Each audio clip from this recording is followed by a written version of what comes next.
Hello everybody, I'm Raphael Perry and it's time for some more Bloodsword. Tonight I'm going to be recording the fight with the suits of armour and Lady Grey. To be clear, I did record this fight last night. It went relatively well, but it would have doubled the episode length and I decided this should probably be an episode all on its own. And I'm also blatantly re-recording it because at the end of the fight, Sir Alwyn the warrior had exactly 5 health left, and I used the golden snuff box of Shormiano to heal everyone. Remy took damage, Brother Kern healed, Sir Alwyn took exactly 5 points of damage and died. Now technically, I could have tried a healing roll with Brother Kern in that section, so I rolled that as well and rolled a 1. So yeah, no, and because it was an out of combat death, it wasn't a lot of fun to try and continue. We would have had 3 party members instead of 4. It would have been more challenging, and no, more challenging for the entire playthrough of the whole series. And I'd like to try and keep all 4 party members alive, so a little bit of honesty here. Yeah, we'll see how it goes this time. Also, let's get something really, really important out of the way first. Okay, first off, here is our map. If I temporarily view as player, we can see I have, and show grid. Hate show grid because it always looks so rubbish, but there we go, there's our grid. So if we ignore the little space around the down the edges here, I've essentially recreated this map with its 8x6 room and the 2 square exit point. I'm now going to turn that off because it looks hideous, and we don't want player view showing at the top of the screen the whole time. Right, now, yeah, the important thing I was going to say, I am blatantly at some point during this video going to slip up and call Lady Grey Lady Jane Grey. For those of you not familiar with our country's history, Lady Jane Grey was heir to the throne, and she was executed by her sister on pretty much trumped up charges, probably, so that her sister could inherit instead. She was like a teenager at the time. It was horrific stuff. I think it was Bloody Mary who did it. And yes, Bloody Mary is not Mary Queen of Scots. They were both different queens. So, as a reminder, for this fight, the objective is to defeat Lady Jane Grey. I'm saying it now to get it out of the way, get it out of my system, so it hopefully doesn't happen that many times again. Her vile witchcraft and sorcery is such an anathema to all that is holy and good that the light of the sun turns her to stone, and she cannot function in normal, good, pure sunlight. However, she has been able to paralyze Sir Varadaxor of Lufon and deny him his vengeance against her, which we must now attempt to exact. She's using her power to animate these 2 suits of armour, which we'll get to in a little bit. According to the combat section, if we cast a spell at her, something will happen. If we kill her, something will happen. Nothing about if we kill the suits of armour. But hey, since she doesn't have an awareness rating, or the ability to actually cast any spells at us or hurt us with fighting prowess, or a damage rating, if we can defeat both the suits of armour, we can just stop rolling dice, because we'll chip her away to pieces eventually through her armour rating of 4. Likewise, the suits of armour. They hit very hard, and they have a fighting prowess of 7, which would be the same as Remy and Brother Kern, although Remy's magic sword makes him slightly better. In Book 1, our heroes were basically fighting prowess 7 for most of the book, with the exception of Sir Alwyn, of course, who is a competent warrior. Because these things hit for 3 dice of damage, and we only have like, 15, 14, 18 health, and a bit of armour, they could actually kill some of our party members in a single hit. It's more likely to be 2 or 3, but they hit really hard with their spears, powered just by magic and a lack of muscle and bone density. So obviously, what we want to do is to get loads of people up by Lady Grey, hitting her with weapons.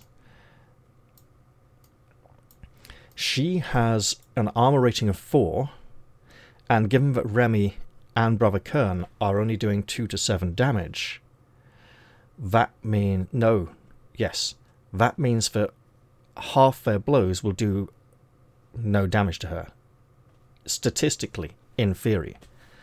Whereas Sir Alwyn's 3 to 8 damage would be 3, 4, 5, 6, would be 2 and 3 of his would harm her. However, someone needs to keep the suits of armor busy, because if we're all standing round her, fighting her like this, the suits of armor can just come, kill us, and then we die. Splurch, splurch, splurch. Big blood spots on the map. Dead where we stood. Not good. Not good at all. Is that correct? Is that really only 1 square? It's really only 1 square. So, because the suits of armor have an awareness of 4, they can only move 2 squares on their turn. So we can kind of run rings around them if we want to, but we also need to lead them away from this location. However, if we move, we do not defend. So, if Remy goes up to here, say, and then Brother Kern takes his move to here, this suit of armor can go 2 spaces to there, or here. So it could target anyone. It could go up here, it could come there, it could come here, and that would be an absolute disaster for us.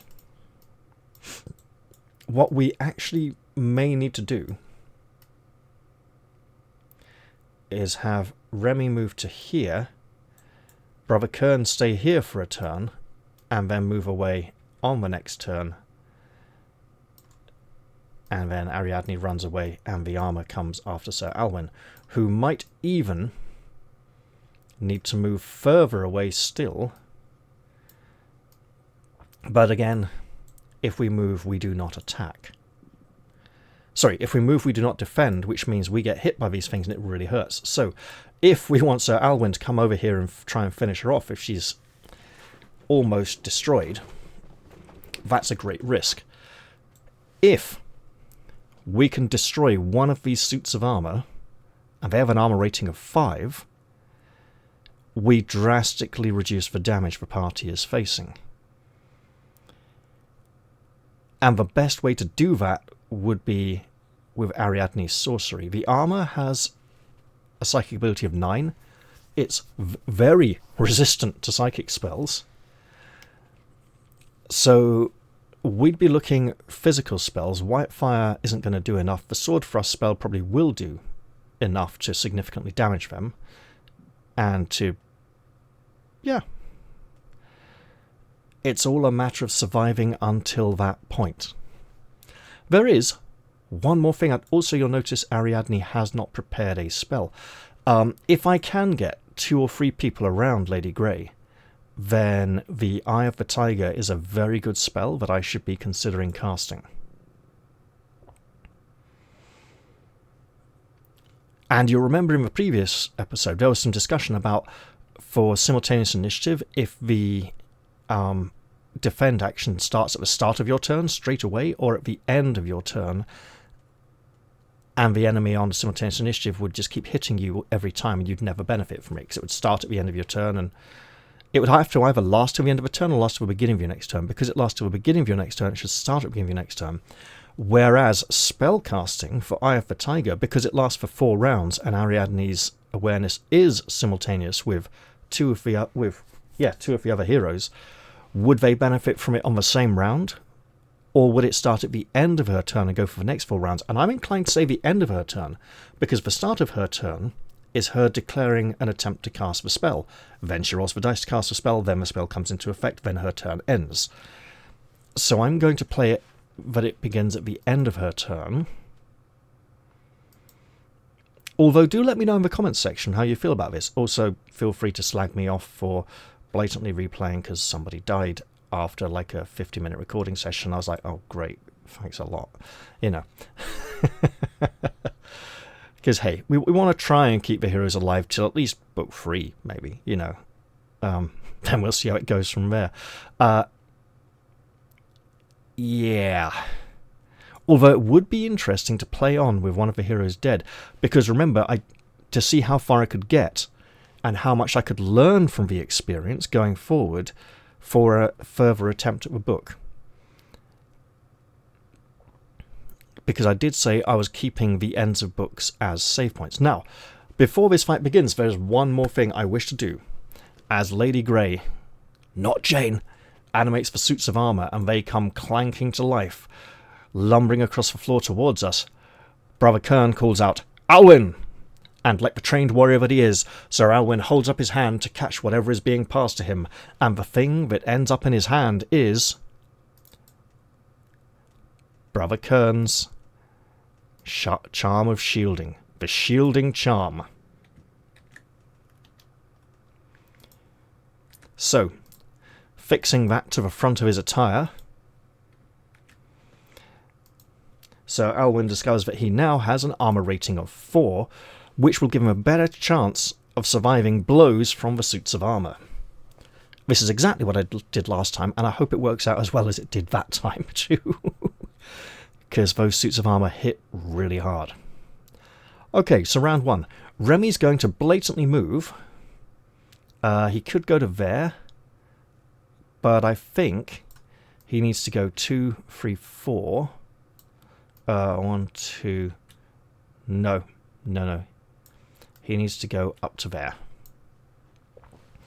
And stand by Varadoxor's side and ponder the fate of the Knight of Virtue.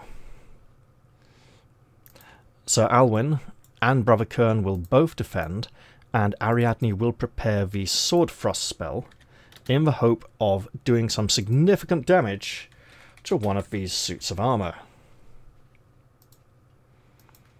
She might even... No, preparing it twice would just make it even harder. These suits of armour will lumber forwards to attack. One will attack Brother Kern, who is defending, and he puts up a valiant defence, and the other will attack Sir Alwyn, who also defends himself most adequately. Round 2. Remy will sidle up behind Lady Grey and attempt to... He can't really insert his sword into anywhere vulnerable. She's made of stone all over, so he's just going to have to hope there's some weak point like an elbow or a wrist or something that he can just hack at and try and do as much damage as he can. Unfortunately, he fails to fight... Look, statues can't dodge, but apparently if you're highly stressed out because people are getting paralysed and there's suits of armour that are empty attacking your mates, you can miss a statue, even though it can't dodge. Sir Alwyn continues to defend. Brother Kern, on the other hand, does not defend, but instead goes 1, 2... No. He needs to move to there and stop. And Ariadne needs to dash across to the opposite side of the hallway, allowing the suit of armour to close on Sir Alwyn, who will then attempt to defend himself against their enchanted attacks. The first one lunges and he manages to lean to the side, and the second one he blocks it with his sword. He's like, "Get away! Leave me alone! Bugger off! Who do you think you are? Empty?" Remy will once again attempt to apply violence to the situation, with a much greater degree of success than his previous attempt. He even manages to chip away 1 whole point of endurance from the 20-point statue that is Lady Grey. She's grey because she's made of stone. And when she's not made of stone, she's still grey. Cold and heartless inside. So Alwyn will continue defending for now. Brother Kern will move to there, and I'm going to sneeze. Oh, dear. Oh, dear, blooming neck. And Ariadne will attempt to harm one of the suits of armour. I think she'll go for one that is nearer to Lady Grey. It's time for that sword thrust spell. It's a complexity level 2 spell, so 2 dice plus 2. A 7 is very successful. This could mark the beginning of a beautiful combat encounter. Let's see how much damage we can do. Oh, 20 points! Beautiful! That is magnificent. We'll knock off 5 for the armour, and that will be a lot. Well, it's 15, isn't it? So 6 endurance remaining on the armour. Magnificent. The sword clearly, the power of the Sword of the Mind strikes through it like a sort of beam of force. I don't imagine it like a sort of sword of Damocles appearing overhead that then falls point down. I imagine it more like a slashing blade of force. No, not like a lightsaber. More like a sort of arc of colour. Anyway, it doesn't even necessarily need a very physical colour. It might just leave a sword cut. But no, it is called sword thrust, so it should probably be more of a stabbing, jabbing motion. Speaking of jabbing, the 2 suits of armour with their spears will attempt to impale our warrior. And there's 3 dice. And a 13 and an 8. Oh, he was almost struck by that one. He parries a blow from one and almost leans into the thrust of the other. It kind of skims through the circuit on the side of his mail, and he breathes a sigh of relief that he was not grazed by that thing.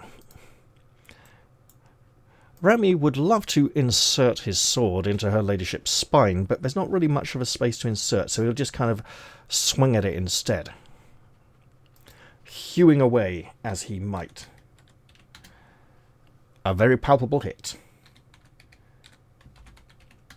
For 3 damage, doesn't get through her cold, stony exterior. Sir Alwyn will continue his defence. Brother Kern will move in, and because he wasn't able to do it at all last night, he will attempt to use his advanced quarterstaff techniques to make Bruce Lee noises and beat the living shit out of her. Because I don't know if you can beat shit out of a statue, but he's about to try. While the stunning technique isn't going to have much of an effect on her, and he would be attacking 3 dice instead of 2, it does deal an additional die of damage, meaning that actually that's the hardest hitting blows the party has access to without recourse to the Enchantress's spells. So we're going to try a little bit. If they hit Sir Alwyn, we'll rethink that plan. He fails to land a blow. Okay, Ariadne will... This round, she will move, because she needs to be getting further away from these suits of armour. Speaking of which, these suits of armour will also attempt to apply violence to the situation. One of them definitely strikes Sir Alwyn for a shocking 11 points of damage. We'll take off 4 from the armour. That 7 leaves him with 11 endurance. This is not looking good. The second suit of armour will also attempt to murder him, rather unsuccessfully. However, he is now in the kind of state where a single high damage roll from one of them could absolutely obliterate him. We'd better try to reduce the amount of incoming attacks by casting the Sword Thrust spell again in the very near future.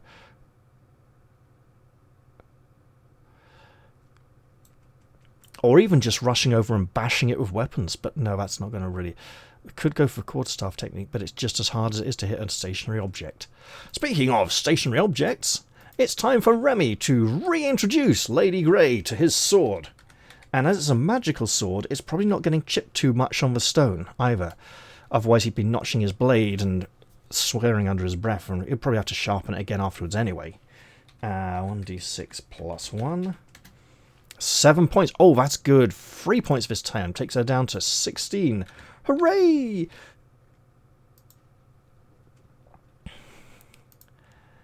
So Alwyn had better defend if he knows what's good for him. Brother Kern, I think he's going to have to... Look, we'll do one more attempt. No, they've hit Sir Alwyn, so now we're going for a normal attack instead. Which hits, definitely. Ah! But his staff cracks a bit on her surface. It might... Ooh, you want to be careful of that staff. He might damage it. Ariadne will prepare a sword thrust spell because this is a bit of an emergency.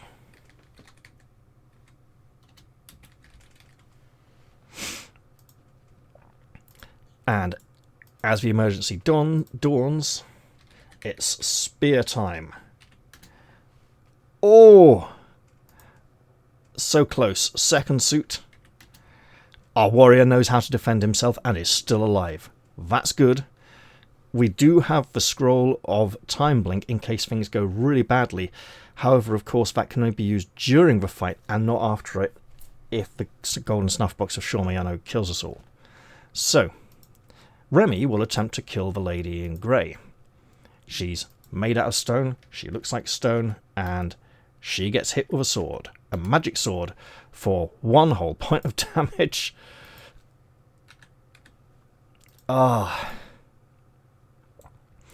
Ideally, we want to destroy 1 suit of armour and then hit her with weapons. So Alwyn will not be hitting anything with a weapon. He will be putting his full attention into defending himself. Brother Kern, on the other hand, has a quarterstaff and is not afraid to use it. But hey, apparently you can miss a statue. Ariadne will attempt to impale that pre-damaged suit of armour with the sword thrust spell. Oh, you beautiful, wonderful woman. The magical thrust strikes into the armour. Will it be enough? I mean, it better be. Oh yes, 17. Less the armour of 5 is still 12. Double what we needed. That suit of armour crumples to the floor. You know, plates clanging and clattering to reveal there was nothing inside. Maybe a sort of black vapour evaporates as it falls open. Or maybe sort of dark mauve-ish, bluish, indigo sort of colour, you know. And now, Sir Alwyn is in a much better situation. Considerably less danger, which means he's probably going to get hit right now. Let's see. He did not get hit right now.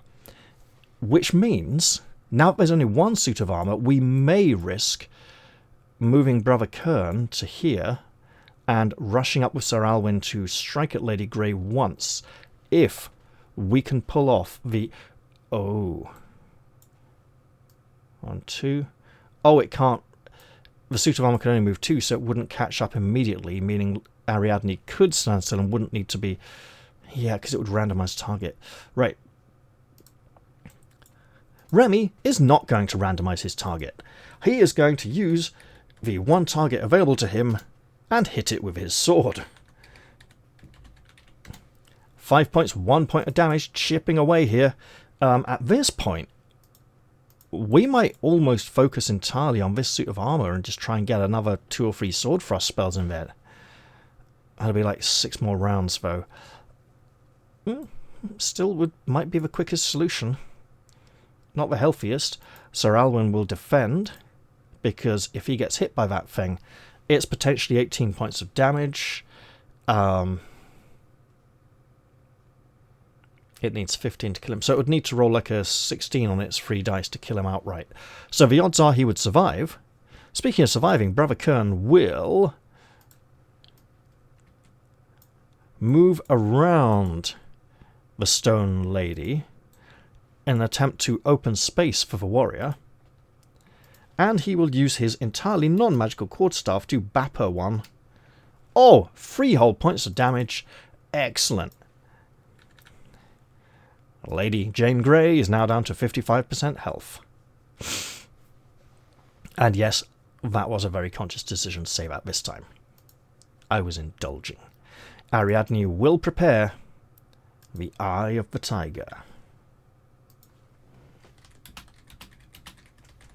The spell is ready. It is a complexity level 2 spell.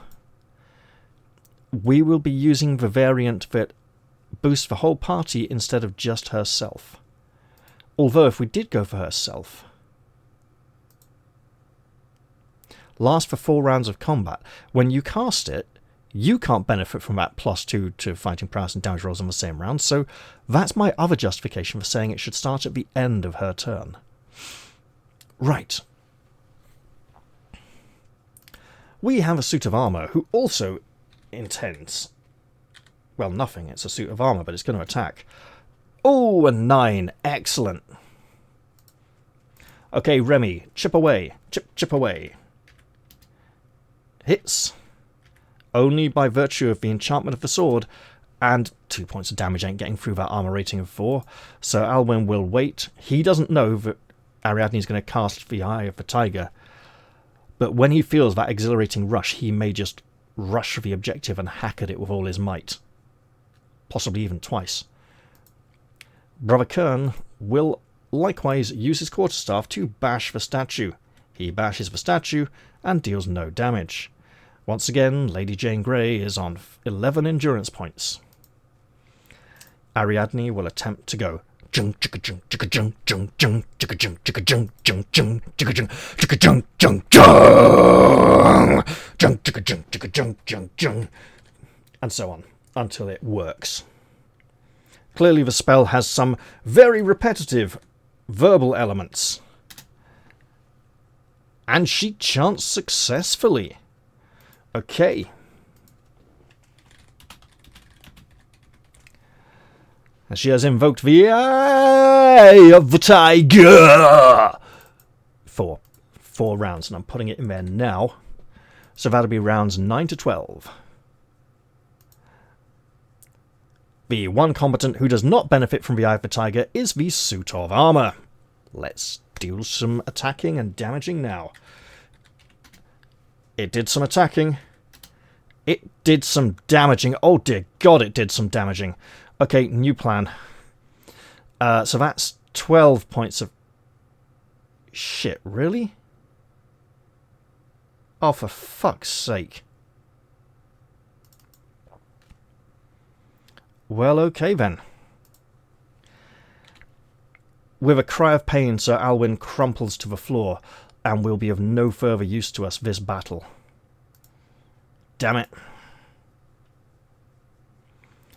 Okay, Remy, do your best. 7. It's a hit. Let's go for some damage. 5, 1 whole point. Oh, this is tragic.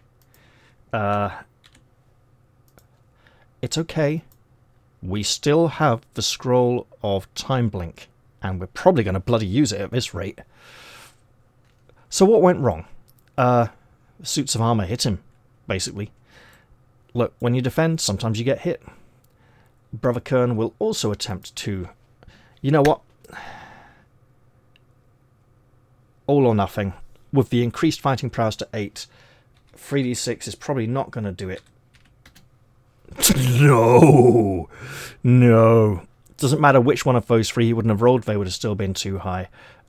Ariadne will dash in to attack, because desperation strikes. That is just a hit. For 1 whole point of damage, taking Lady Grey down to 9 endurance points. And the suit of armour closes in for the kill. This is clearly desperation time. What we might need to do is present Remy as a target, because he's that little bit harder to hit. Oh. 10. So that's down 2. Okay. Or we just keep trying to hit this thing and damage it. I think, rather foolishly, Oh no! No, actually, hey, that's a good idea. Yes, we'll chip away. Magic sword at the ready. That lands a blow.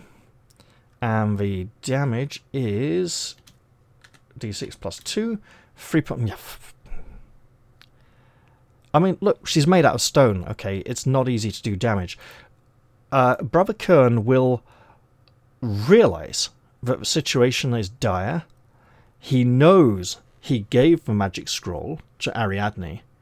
So I think he's going to decide to take the massive gamble and try to use advanced quarterstaff techniques one more time. Unsuccessfully. That now makes this an emergency situation. Ariadne needs to move away from the suit of armour. One more round of Eye of the Tiger. I think we go all out for damage here as the suit of armour closes in viciously on Brother Kern but cannot reach him just yet. Remy attempts to strike at the stone offensive woman. That's a definite hit. Can we have some damage, please? Yes, 7 points of damage. Less 4 for armor is free, taking her down to an endurance of 6. Oh, this is... oof. You know.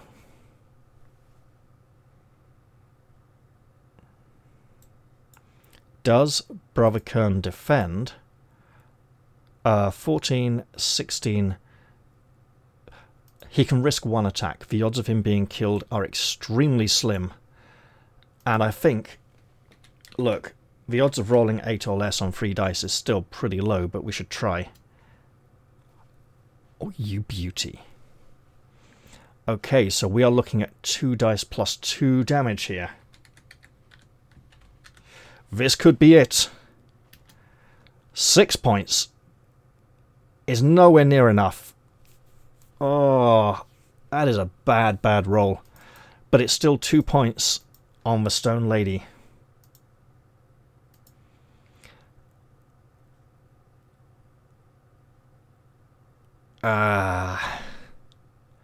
You know what we could do? No, we're not presenting Ariadne as a target to buy them an extra round. Yes, we are. She will move to here to buy them the... Wait. Yes, because there's one more round of combat. She'll move to here and attack the suit of armour. We are expecting no damage here. Yeah, she swings completely wild in frustration with her sword. Her rarely used sword. But she has interposed herself between the suit of armour and Brother Kern, buying him one more round of imminent violence. Speaking of imminent violence, that suit of armour is going to try and impale the sorceress on its spear. It is not much more successful than she was in her attack, and has bought them a little more time. Remy will use the last turn of Eye of the Tiger to full benefit, and hit the statue only because the Eye of the Tiger increases his fighting prowess from an 8 to a 9. Well, 7 plus 1 for the sword, plus 1 for the spell. So let's do some damage. 6 points. 2 more. Oh yes. We're getting there. Can Brother Kern put an end to this wicked woman's sorcery? This time he will go for a normal attack. And hit. Damage, please. Yes, it is enough. 8 points of damage, less her 4 armor, takes her off the map. Bye-bye, wicked woman. And now, if we'd been playing classic rules, Sir Alwyn would now be dead. Because we're using the optional rules, and I only had to use them something like once or twice in book 1, I will do it once again in this book right now. And I will also point out that blatantly Remy did not use the quick thinking ability this fight. And he could have definitely done that, especially on one of the turns when the Eye of the Tiger spell was active. It is, of course, no longer active now. Right. And just for the record, if you do cast a spell at her, it's very bad. If you want to find out what happens, have a go yourself. Okay. As the lady in grey dies, the suits of armour slowly fall apart. Each metal section strikes the floor with a mournful knell, and rust spreads across them as you watch. Varadaxor groans, shaking his head to clear it. He rubs his limbs as if they were cold and slowly walks over to the body. Because we're using the optional rules, Sir Alwyn recovers 1d6 health. He now has 6 points of endurance. Arguably, allegedly, because it's very hard for me to roll a 1 to 2, then a 6, we will use the golden snuff box of Shormiano and hope nobody dies. I'll go from north to south with Remy.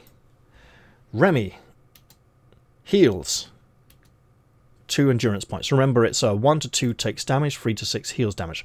Remy's on full health anyway. Brother Kern heals 5 points of endurance, putting him back up to full. So far, so good. I should have probably done a 2-point heal from Brother Kern before using the golden snuff box. You know what? Stuff it. It's late at night. I will. Absolutely. 2-point heal. Rolls a 2. Loses them. Goes down to 12 endurance from 14. Goes back up to 15 from the golden snuff box, which is why he should have done the 2-point heal first.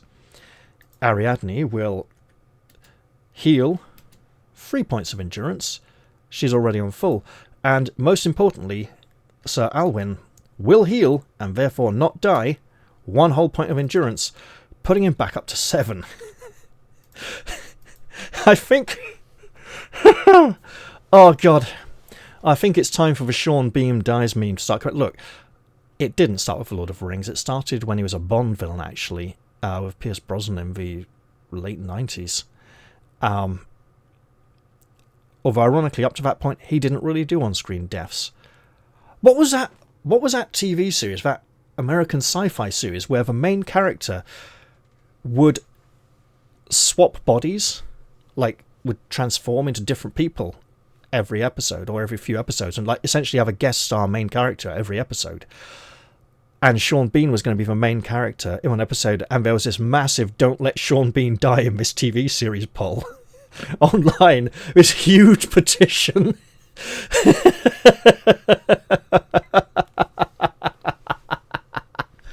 Man, he should have never done that Black Death movie. It wasn't very good. It had the potential to be very good, but it wasn't. Anyway, right. Oh, we survive. All of us. You know, actually, given how deadly things are for the warrior, I've chosen a very appropriate portrait.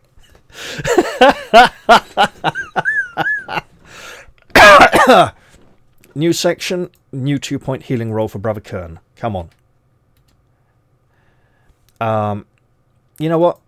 He will take 2 points of damage, only get 1 back, give 1 back to the ailing warrior to put him back on 8 endurance points. You look in horror as the grey dust spills from the woman's head over the floor. Varadaxor manages a smile, however. "Now my brother's souls may rest in peace," he says, spitting for emphasis into the pile of dust. "We could leave the room now, or we could search it despite the ominous grey dust." Let us search. There may be something of value that can aid us in our quest.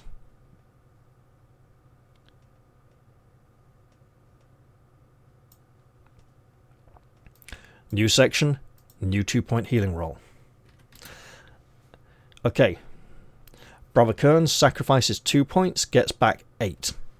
Well, rather obviously, he'll give 2 of those back to himself.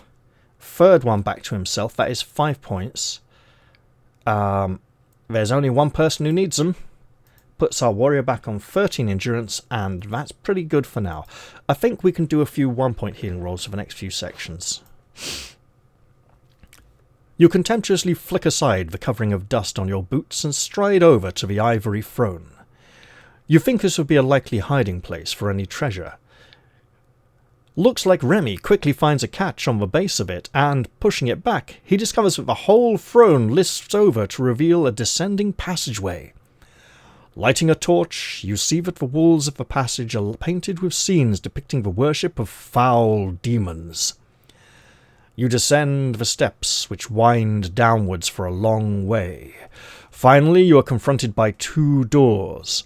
In front of them squats a small toad-like demon with a broad grin. And while a small toad-like demon with a broad grin is probably still a significant threat to us, it's got a big smug grin on its face. It knows what's going on. Let's talk to it instead of attack. Because that's not always an option. Now, Brother Kern the Sage and Sir Alwyn the Warrior may balk at consorting with demons, but we might as well find out what it wants and why it is here. You may have killed my mistress, the small creature says, but I am still bound by her command. One of these 2 doors leads to her treasure, the other to a grisly fate. In order to find which is the right door, you will have to answer this riddle. Sharper than steel, softer than cloth, brighter than emeralds, yet a thing of no value. Once you have decided what answer you will give to the demon's riddle, only 1 answer is allowed per party, write it on a piece of paper and turn to section 171, or we could just decide we're wasting time and attack the creature. Well, tell you what, we'll try for a 1-point healing roll. Yeah, we got a point back, we'll keep it. No, you know what, we will switch that point across to the warrior, who will realise that he should blatantly have returned the charm of shielding to his sagacious companion, Brother Kern, and shall do that right now. There we go. That's probably the only time Sir Alwyn's going to use the charm of shielding, and without it, he would have really suffered.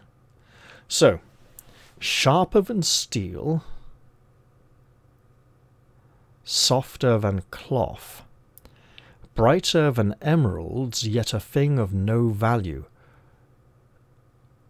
I think this is like a word or a promise, a voice. Wait, sharper than steel.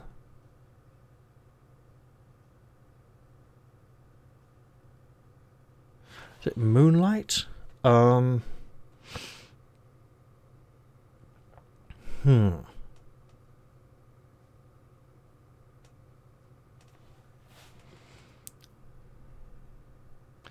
mean, the wind would be sharper than steel and could also be softer than cloth. It would not be brighter than emeralds. Yet a thing of no value.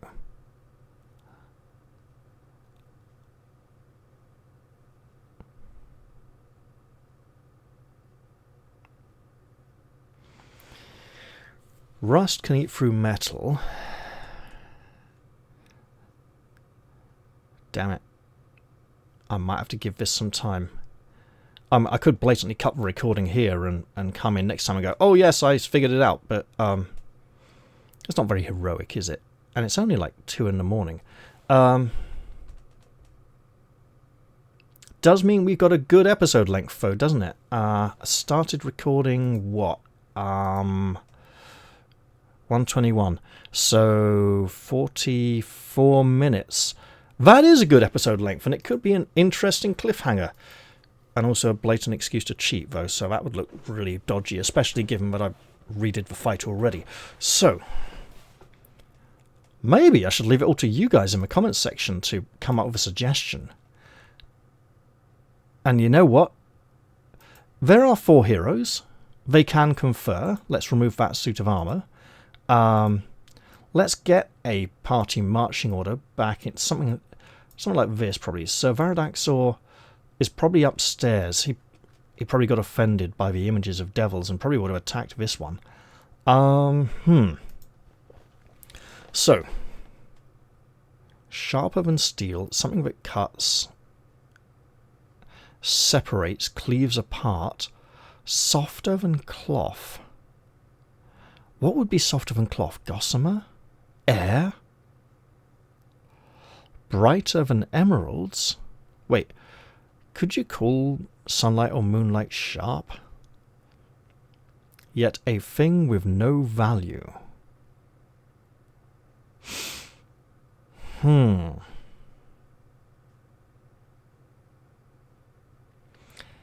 Is the thing with no value... Wait, truth? No, brighter. Huh.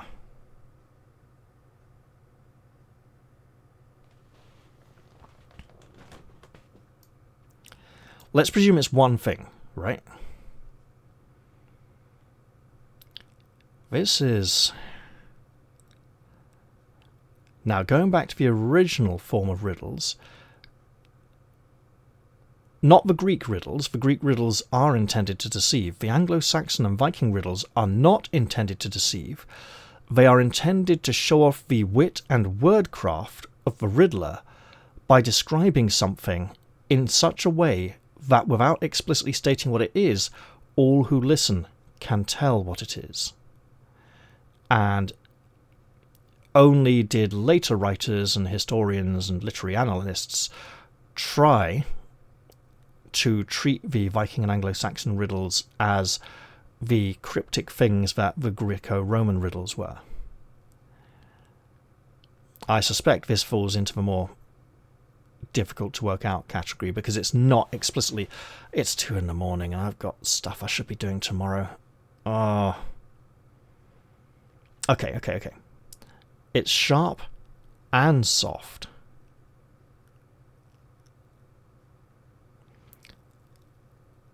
It's a blade of grass. You can get, like, cuts from grass, right? Grass is also really soft. You can get, like, paper cuts from grass. Brighter than emeralds, right? Emeralds are green. And I did wonder why the green... Yeah, grass. We should write down... Grass or a blade of grass. And hope I'm somewhat in the right ballpark. If you have answered fire, I suppose fire is softer than cloth. No, we did not. Which means the demon may just attack us. The correct answer was grass. Wait! The fire was an anti-cheat. It was a firewall. Yes! I like that. If you have answered fire, go to this section. And the demon's like, you're fucking cheating. It's not fire, you idiot. And then sets you on fire or something. Wow. Okay, well, we'll do a 1-point heal on the it wasn't fire attempt. Sack a point, get back 4. We'll put 2 on Brother Kern, puts him back up to 15. And 2 on Sir Alwyn takes him up to 16. Oh, wow. The thing is, right, you guys saw me reasoning that out and eventually going, because I was sure the emeralds were good for a reason. It's like, it's green.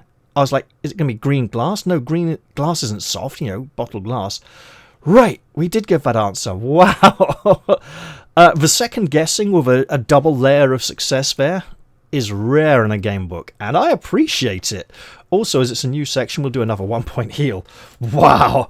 And we'll just get it back and keep it. Okay. Wow, okay. Oh. Oh. The demon nods slowly. You have answered well. The left-hand door is the one you want. We could trust it, or not trust it. It's a demon. But if it's bound by her power and compelled to do as she says, I think we trust. Because I think it has no choice for now but to obey.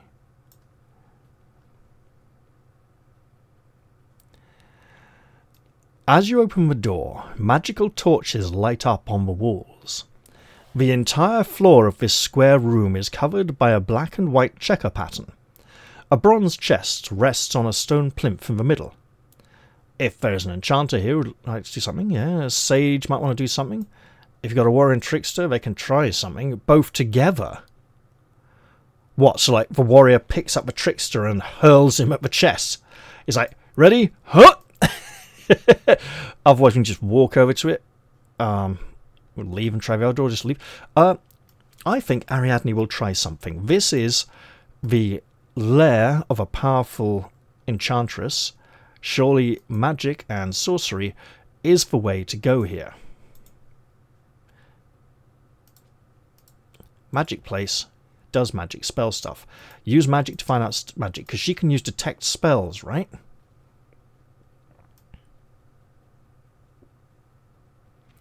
That's gotta be useful. We could either summon a fountain. The fountain is a precarious, tricksy fairy creature, unreliable, or cast the detect spells spell. Guess what we're gonna do? We're gonna make a 1-point healing roll for Brother Kern. Gets back 4. We'll give 3 of them. We'll give them all to Sir Alwyn, apart from the one we spent. Everyone's on full health again. Despite how brutal those spears of those animated statues were. So, 423.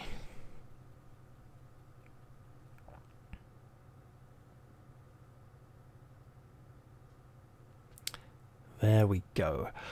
The white squares on the floor shine brightly with magical energy. You cautiously decide to avoid them as you make your way over to the chest and open its lid, so just walking diagonally on the black squares. So what, bone white for death, as opposed to the black cowl of the Grim Reaper, in terms of symbology there? Right, 92294.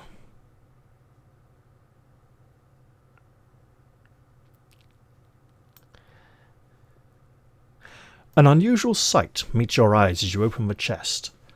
Its bottom is a pool of inky blackness from which 5 hands are rising up. Each hand holds an orb of a different colour. One is red, another blue, the next one is grey, and then gold, and then white.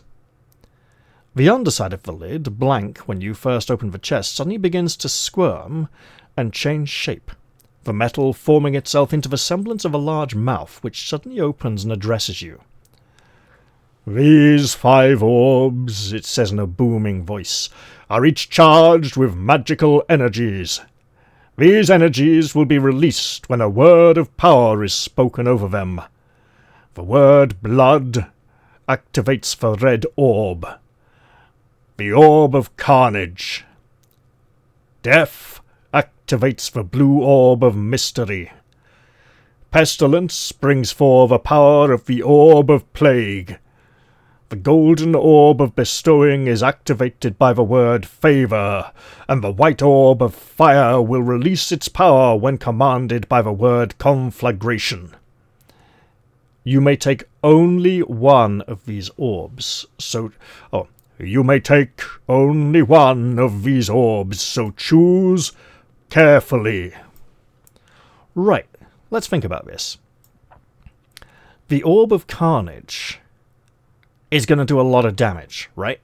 We don't know what kind of damage it's going to do, but it's going to pretty much wreck everything. We'll probably use it to destroy enemies, and we're likely to be in the vicinity when that happens. Carnage could be pretty indiscriminate, so that might not be a very good choice. The blue orb of mystery is commanded by the word death. If blood indicates carnage, pestilence indicates plague, favour is bestowing, conflagration is fire, then the word death probably relates to what the blue orb of mystery does. It might kill one opponent, it might kill us, goodness knows, it's probably not a healthy thing.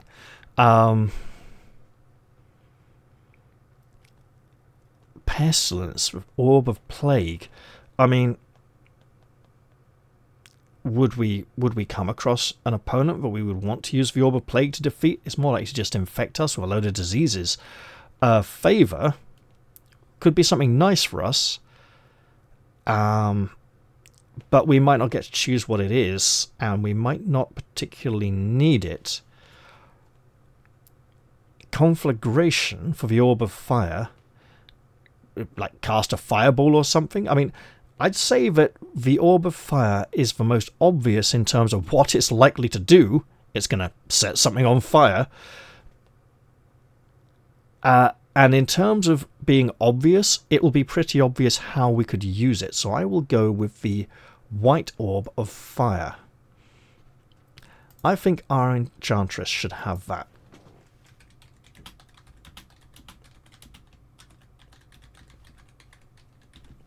Conflagration indeed.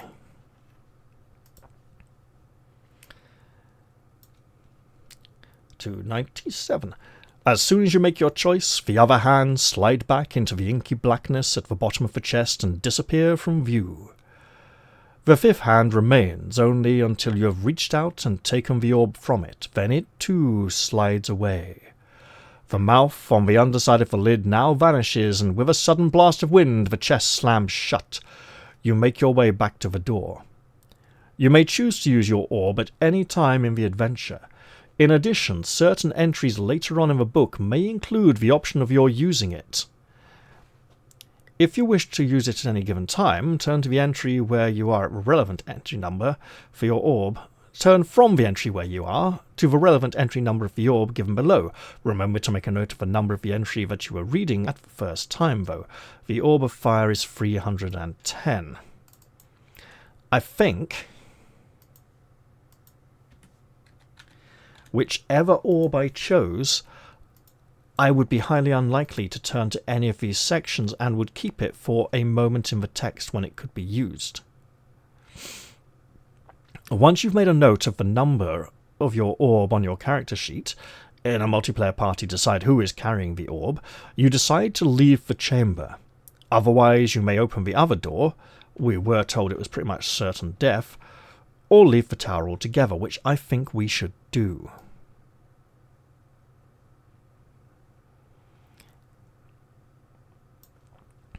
Once outside the tower, Varadaxor dips into his saddle pouch and produces a silver crucifix. This item is a sacred reliquary, he says. In it is the finger bone of Saint Ashanax. Take it, and may all the saints look over you in your travels. You accept the gift. If there is more than one of you in the party, decide among yourselves who receives it. Gently smiling to himself, the old knight rides off towards the north. I think Brother Kern the Sage should obviously be the guardian of this item. Was it finger bone of Saint Ashanax?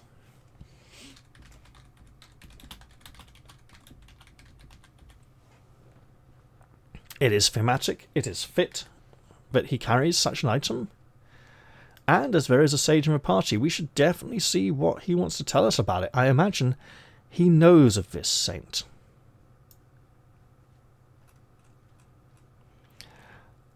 Saint Ashanax is the patron saint of wayfarers and lost travellers. So if we are lost, the finger may point the way. Armed with this knowledge, we continue.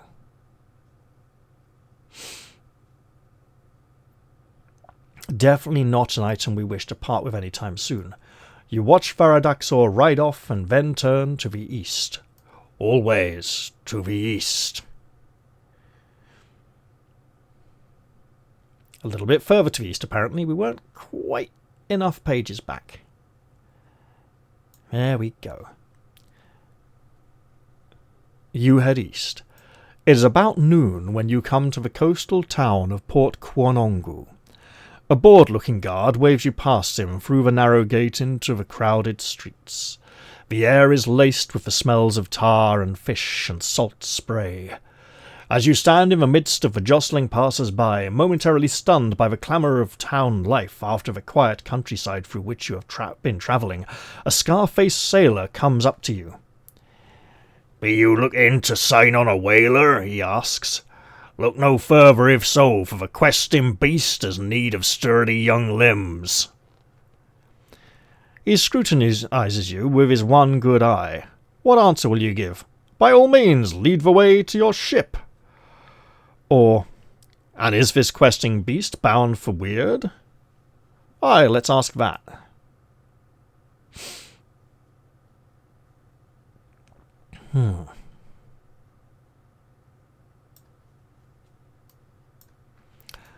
A kingdom of Wyrd, he says, shaking his head from side to side as he chuckles. A kingdom of Wyrd? There's no chance of passage there till next spring. The old coast around it'll be solid pack ice at this time of year. Of course, you could go north and walk across if you cared to.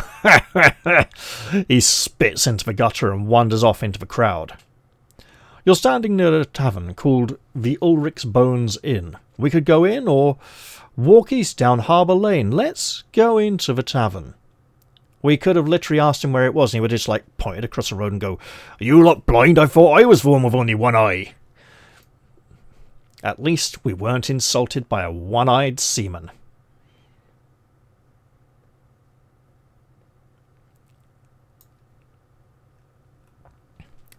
You wander into the tap room of the inn, which is thick with the fumes emanating from the clay pipes that most of the sailors seem to be smoking.